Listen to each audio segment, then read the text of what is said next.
morning, Lynn, the leather bag lady here. How are you all today?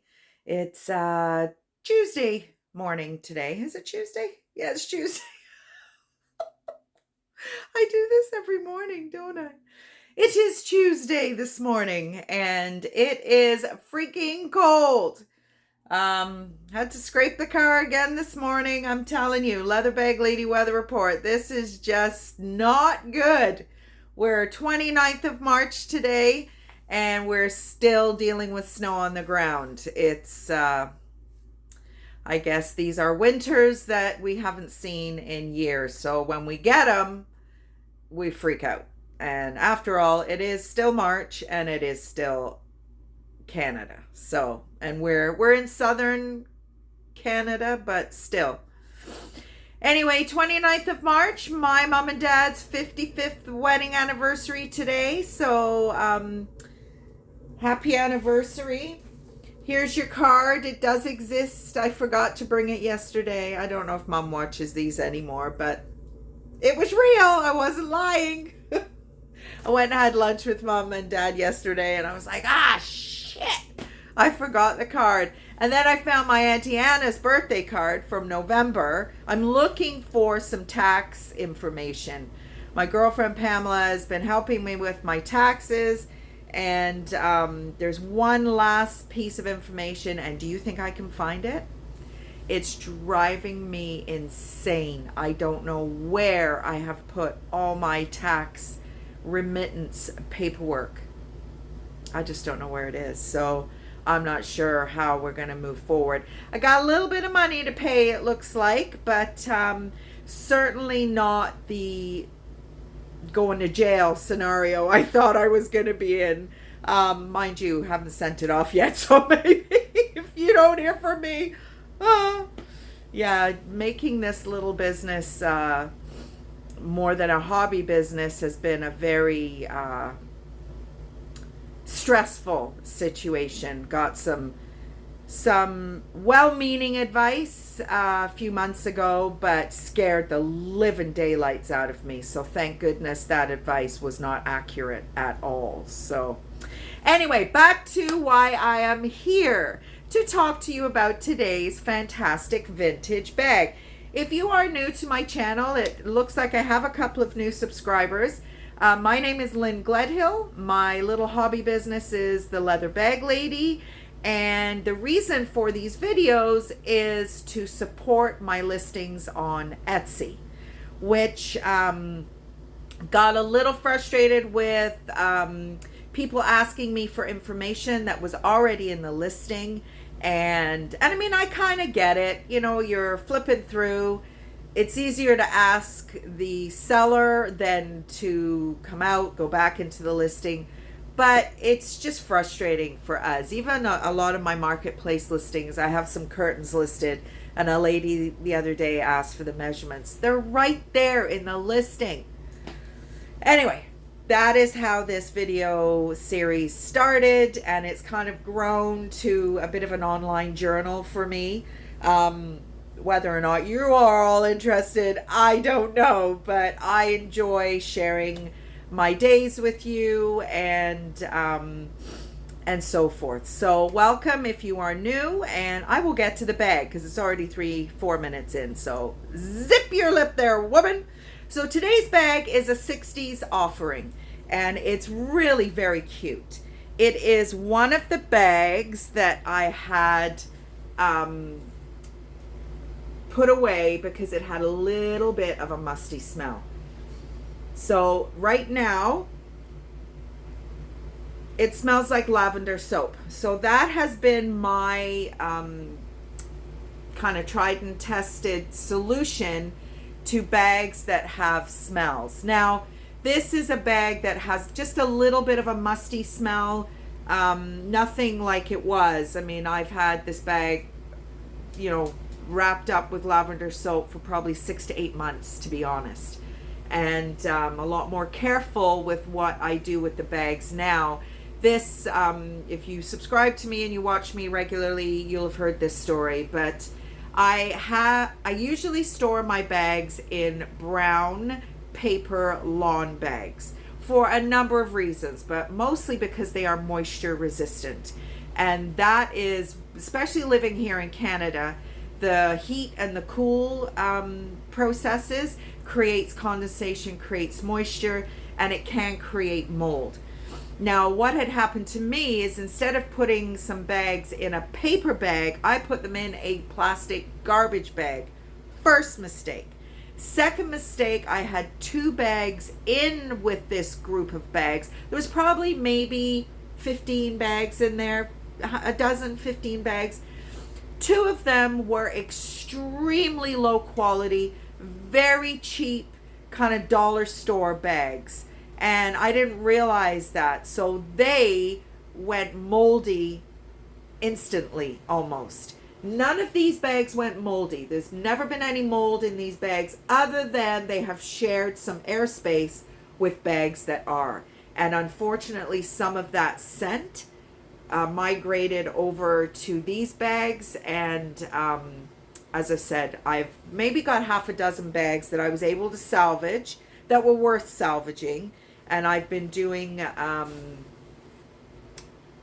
lavender soap treatments with them. And this little guy is at the point now where it's ready to find a new home. It's really cute, actually. Just little simple elements like this are just elevate it. You've got these little kind of darts in the front and in the back. No purpose other than just aesthetics. Top handle bag. This is a 5-inch strap drop. 12.5 inches by 8 inches, I believe. Again, measurements are in the listing. A lot of space in this little bag. Nice gussets, going to stand up really nicely. It's like a textured brown leather. Really cute. Really, really cute. But there's a lot of storage. So typically these 50s and 60s bags have these 2 side slip pockets. And then you open the snap top, which is my favorite part. And inside you've got kind of your silky fabric. There's a zipper compartment, a little slip compartment here, and then your main body of the bag. You're going to get a lot in this little bag. Now, I don't know if you can see that. This bag is Canadian made by National. Never really come across it before.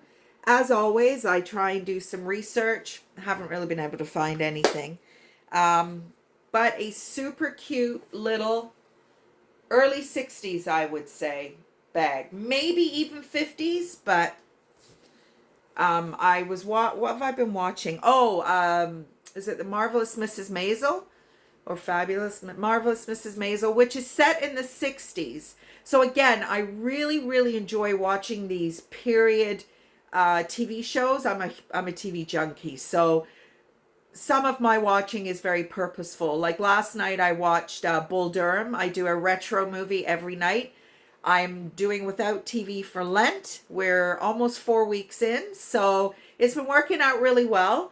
At night I watch a movie which is very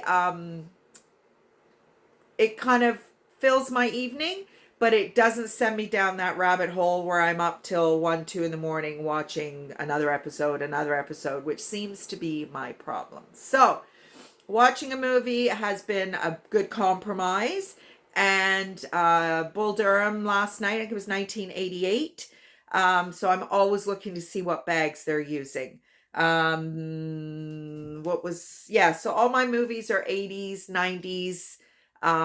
So that I saw some bags like this in The Marvelous Mrs. Maisel, which was 1964, I think. So so not jumping immediately to a 1950s date stamp for some of these guys. But the fact that the leather is the way it is why I kind of thought maybe it was 60s. But vintage nonetheless. So that is today's bag. So there you go. We'll get to our next 3 points in our Ralph Lauren trivia segment. 1974, Great Gatsby. Ralph Lauren designed all the gentlemen's costumes, one of which was a pink suit, which I guess was a big deal. Back in 1974, a gentleman wearing a pink suit on TV probably was a bit of a unusual occurrence. Today, not so much. Club Monaco. I did not know this. I'm a huge fan of Club Monaco. Actually, let me, not that this is any great fantastic bag, but this is just a little wristlet or a little clutch from Club Monaco. And the reason I'm showing you is just for the label, if you ever come across it. Club Monaco. In the 80s, loved this stuff. Loved the clothing.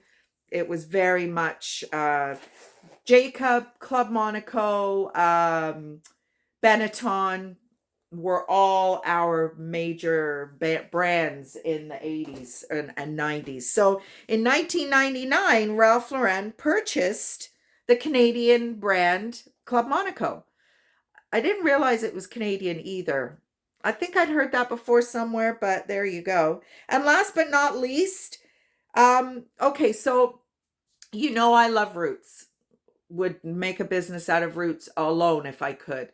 Roots has a huge arm of their business where they do bags for other businesses. I listen to Joe Rogan every day. He has some merch and he has a fanny pack, which he talks about all the time, and it's by Roots. So Roots will willingly put another company's logo on a bag and, you know, have at her. There you go. And I mean, their logo will be on it somewhere as well. I've got a number of pieces that were done for the Olympics, and this is talking about Wimbledon.